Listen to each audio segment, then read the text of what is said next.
இறந்துட்டாரு அப்படின்னு சொல்லி நம்ம ஹாஸ்பிட்டலுக்கு அனுப்பிடுறோம். அவன் வெட்டி பார்த்து எல்லாத்தையும் இது பண்ணிடுறான்.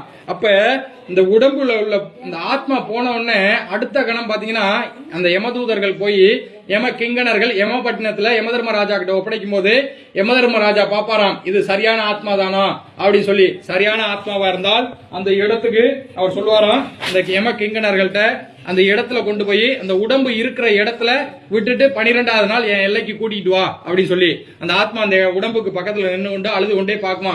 இந்த உடம்ப பார்த்து பார்த்து வளர்த்தனே, இந்த உடம்புக்குள்ள நான் உள்ளுக்க போக முடியலைன்னு சொல்லி வருத்தப்பட்டு அழுகுமா.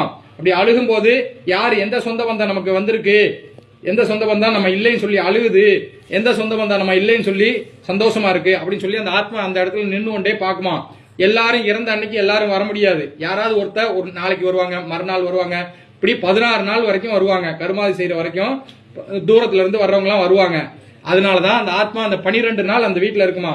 12வது நாள் அந்த எல்லையை நோக்கி நடக்க ஆரம்பிக்குமா. இப்படி நடக்கும்போது அந்த நமக்கெல்லாம் ஒரு வருடம்ங்கிறது அவங்களுக்கு ஒரு நாள் கணக்கு. அப்ப நமக்கு ஒரு வருடம்ங்கிறது ஒரு நாளைக்கு வந்து நம்ம நடக்கக்கூடிய தூரம் எவ்வளவு தூரம் நடப்போம். ஒரு குறிப்பிட்டு நடக்கணும்னா அதான் போச்சு இல்ல. நடக்கணும் அப்படின்னா எவ்வளவு தூரம் நடப்பீங்க? கொஞ்சம் தூரம் நடந்து வந்தோம்னா ஐயா அப்பா கால் வலிக்குது அப்படிம்போம். ஆனா நம்மளுடைய ஆத்மா போனதுக்கு அப்புறம், நம்ம உடம்பை விட்டு போனதுக்கு அப்புறம் ஒரு நடக்கக்கூடிய தூரம் 247 காது தூரம் நடக்குதாம். அப்படின்னா ஒரு காதுனா 1 கிலோமீட்டர்னு அர்த்தம். இப்ப 247 கிலோமீட்டர் தூரம் நடக்கும். அப்படி நடந்து போனா தான் ஒரு நரகத்தையா கடந்து போக முடியுமா. 84 லட்சம் நரகலோகம், ஒரு ஜீவராசிக்கு ஒரு நரகமா. 84 லட்சம் ஜீவராசிகளுக்கு 84 லட்சம் நரகலோகமா. அதுல 28 நரகலோகம் மனிதர்களுக்காக படைக்கப்பட்டதாம். அந்த 28 நரகத்தை கடந்தா தான் அந்த ஆத்மா வந்து சொர்க்கத்துக்கு போகுதா நரகத்துக்கு போகுதான்னு சொல்லி அவர் நிர்ணயிப்பாரா யமதர்ம ராஜா. அப்பதான் யமபட்டினத்தை போய் சேர முடியுமா. இதை நடக்கிறதுக்கு 1 வருடங்கள் ஆகுமா நடந்து போறதுக்கு. அதுக்காக தான் நம்ம வந்து அந்த வருட திதியை கண்டிப்பா செய்யணும். இந்த ஆத்மாவை கடைசி எல்லாம் முடிச்சு அனுப்பி வைக்கணும் அப்படின்னு சொல்லி சொல்றது. அப்ப அந்த ஆத்மா நடக்கும் போது தண்ணியும் கொடுக்க மாட்டாங்களாம், சாப்பாடு கொடுக்க மாட்டாங்களாம், பசியோட போகுமா. அப்படி பசியோட போகும்போது அந்த ஆத்மா புண்ணியம் செஞ்ச ஆத்மாவா இருந்தா அழகா ராஜா மாதிரி கூட்டு போவாங்களாம். அதே ஆத்மா பாவம் செய்த ஆத்மாவா இருந்தால் அந்த ஆத்மாவை அடிச்சு இழுத்துட்டு போவாங்களாம். அந்தந்த நரகத்துல அந்தந்த தண்டனையை கொடுத்து அனுப்பி போவாங்களாம். இன்னைக்கெல்லாம் நமக்கு வந்து படமா எடுத்துட்டு அதெல்லாம் நம்ம பார்க்கும்போது தெரியுது இந்த நரகத்துல என்ன தண்டனை, இந்த இதுன்னு இந்த அந்நியன் படம் இதெல்லாம் பார்த்துருந்தீங்கன்னா தெரியும். அந்த மாதிரி அதெல்லாம் வந்து அப்படி இல்லைன்னா நீங்க கருட புராணம் சொல்லக்கூடிய புராணத்தை படிச்சீங்கன்னாலும் உங்களுக்கு தெரியும். அப்ப அந்த ஆத்மா பசியோட போகும்போது அந்த ஆத்மாக்கு சாப்பாடு கொடுக்கறது எங்க அப்படின்னு பாத்தீங்கன்னா நம்ம தான் கொடுக்கணுமா. மாதத்தில் ஒரு தடவை அவங்களுடைய திதி வரும், தசமி திதி. இப்ப ஐயாவோட எடுத்துக்கிட்டீங்கன்னா, உங்க அப்பாவோட எடுத்துக்கிட்டீங்கன்னா இந்த தசமி திதி வரும். அந்த மாதம் அந்த தேய்பிரை தசமின்னு சொல்லக்கூடியது. அந்த தேய்பிரை தசமி அன்னைக்கு 2 திதி வரும். வளர்பிரையிலையும் தசமி வரும், தேய்பிரையிலையும் வரும். தேய்பிரையில இறந்தவங்களுக்கு தேய்பிரையில தான் செய்யணும். அப்ப அந்த ஆத்மா அந்த வீட்டை நோக்கி வருமா. அவுத்து விட்டுருவாங்களா, இன்னைக்கு உனக்கு ரிலீஸ் பண்றேன், உன் வீட்டுல போய் சாப்பாடு கொடுப்பாங்க, சாப்பிட்டு வாங்க. இப்ப ஜெயில எல்லாம் இருந்தாங்கன்னா பரவாயில்ல விடுறாங்கல்ல, அந்த மாதிரி அதை அவுத்து விட்டுருவாங்களா. அந்த ஆத்மா அந்த வீட்டை நோக்கி உடியாருமா. அடுத்த கணம் அந்த வீட்டுக்கு வருமா, பசியோட வருமா.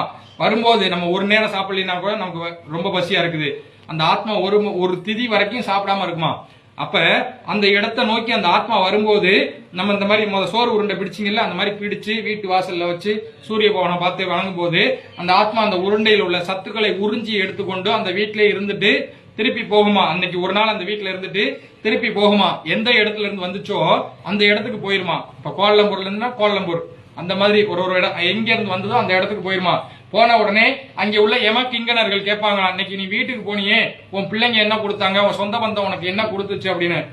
அந்த ஆத்மா சொல்லுமா, நான் வீட்டுக்கு போனேன், எல்லாமே கொடுத்தாங்க, அடுத்த திதி வரைக்கும் எனக்கு போதும், அடுத்த மாசிகத்து வரைக்கும் எனக்கு போதும் அப்படின்னு சொல்லி அந்த ஆத்மா சொல்லுமா. சொன்ன உடனே பாவத்தில் ஒரு பங்கை குறைச்சு புண்ணியம் சொல்லி ஏற்றி வச்சிருவாராம் அந்த யமதர்ம ராஜா. அதே இடத்துல அந்த ஆத்மா நம்ம வீட்டை நோக்கி வரும்போது எதுவுமே கொடுக்காம போட்டுக்கிட்டு வீட்டை சாத்தி போட்டு எல்லாம் பண்ணிட்டோம் அப்படின்னாக்க அந்த ஆத்மா அந்த வீட்டுல இருந்து கொண்டே இருந்துட்டு திருப்பி போகும்போது அதெல்லாம் மாதம் செய்யணுமா. மாதம் விட்டாலும் இந்த வருஷ திதியில செய்ய சொல்றாங்க. அப்ப திருப்பி போகும்போது அந்த ஆத்மா அழுது கொண்டே போகுமா, கூக்குரல் இட்டு ஓலமிட்டு கொண்டே போகுமா. நாய் ஊழ எடுதுன்னு சொல்லுவோம்ல, அந்த மாதிரி அந்த அழுக்குரலாகப்பட்டது ஓலமாக மாறுமா, சத்தமாக மாறுமா. அழுது கொண்டே போகும்போது சொல்லிக்கிட்டே போகுமா அந்த ஆத்மா. போகும்போது நான் உயிரோடு இருக்கும்போது சொத்து சேர்த்து வச்சேன், சொந்தம் சேர்த்து வச்சேன், எல்லாம் சேர்த்து வச்சேன், ஆனா எனக்கு இப்ப இறந்ததுக்கு அப்புறம் ஒரு பிடி சாதம் கொடுக்க ஆள் இல்லையே அப்படின்னு சொல்லி அழுது கொண்டே போகுமா அந்த ஆத்மா பசியோட. அங்க போய் அந்த யம கிங்கணர்கள்ட்ட சொல்லுமா, அன்னைக்கு வீட்டுக்கு போனேன், எனக்கு எதுவுமே கொடுக்கல, எனக்கு ரொம்ப பசியா இருக்கு அப்படின்னா அடுத்த திதிக்காவது கொடுப்பாங்களான்னு நான் எதிர்பார்க்கிறேன் அப்படின்னு சொல்லிட்டு போகுமா. அப்ப அந்த யம கிங்கணர்கள் போய் யமதர்மராஜா கிட்ட சொல்லும் போது அங்கே சித்திரகுப்தன் என்னன்னு வரான், நம்மளுடைய பாவ கணக்குல 1 மடங்கு ஏத்தி வச்சிருவாராம்.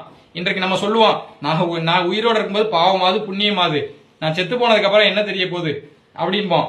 ஆனா தாத்தா சொத்து யாருக்கு சொந்தம் சொல்லுவோம்? பேரனுக்கு சொந்தம் சொல்லுவோம். தாத்தா செய்த புண்ணியமும் பேரனுக்கு தான் சொந்தமா. காலையில இறந்தாச்சு அப்படின்னாக்கா சாயந்தரம் கொண்டு போய் சாம்பலாக்கிட்டு வந்துடுறோம். ஏன் அப்படி 3 நாள் வச்சிருந்தாங்க அப்படின்னு பாத்தீங்கன்னா, நம்ம முன்னோர்கள் கதையெல்லாம் கேட்டு சொல்லுவாங்க, கேட்டு கேள்விப்பட்டுக்கலாம். அதெல்லாம் நமக்கு ஒரு கதையா, கற்பனை கதையாத்தான் தோணி இருக்கும். என்ன தோணும்? செத்து பொழைச்சவனு இருக்கான், சுடுகாடு போய் கூட பொழைச்சு வந்தவனு இருக்கான் அப்படின்னு சொல்லி நம்ம முன்னோர்கள் சொல்லியிருப்பாங்க. அதெல்லாம் உண்மையா நடந்த கதை. இன்னைக்கு நம்ம படத்துல பாக்குறோம், படத்துல கற்பனையோட பார்க்கும்போது நமக்கு சிரிப்பா வருது. ஆனா அதெல்லாம் நடந்த வகையான தானம் கொடுக்க சொல்றாங்க.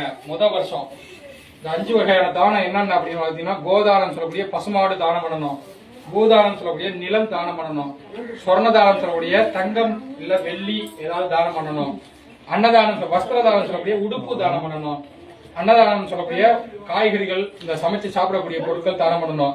கோதானம்னா பசுமாடு. நீங்க இந்தியாவுக்கு எப்பாவது போக முடிஞ்சால் அப்ப போற காலகட்டத்துல உங்களுடைய யாராவது ஒருத்தர் செய்யும் போது அந்த பலன் அந்த சந்ததிக்கே வந்து கிடைக்குமா.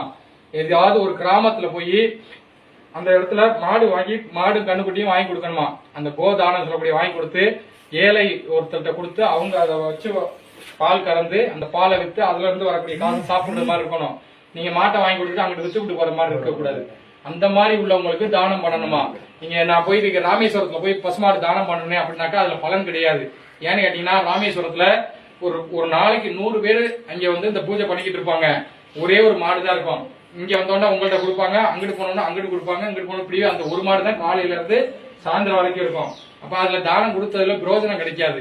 அதனால இந்த ஊர்ல நம்ம பசுமாடு தானம் பண்ண முடியாது. அதுவாக பசுவாக நினைத்து அந்த அரிசியை தூக்கணுமா.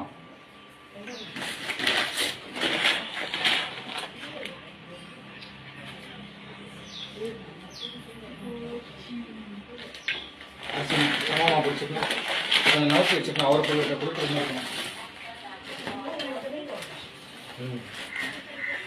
வச்சுக்கங்க, நல்லா பிடிச்சிக்கங்க. அவரை பிரார்த்தனை பண்ணிட்டு உங்க வீட்டுக்காரர் நீங்க எப்படி கூப்பிடுவீங்களோ அந்த மாதிரி சொல்லி, நான் உங்களுக்கு பசுமாடு தானம் பண்றேன் அப்படின்னு சொல்லி அவர் கையில கொடுத்துருங்க. ஸ்ரீ மகா ஆத்மசுபாய ஆத்மமூர்த்தனே விசேஷதா மகாபுத்திரத்தை தான பூஜாச்ச விசேஷதா கோதானம் சமர்ப்பயாமி. மறுபடியும் வாங்கி அந்த இலையில வச்சிருவாங்க. நீங்க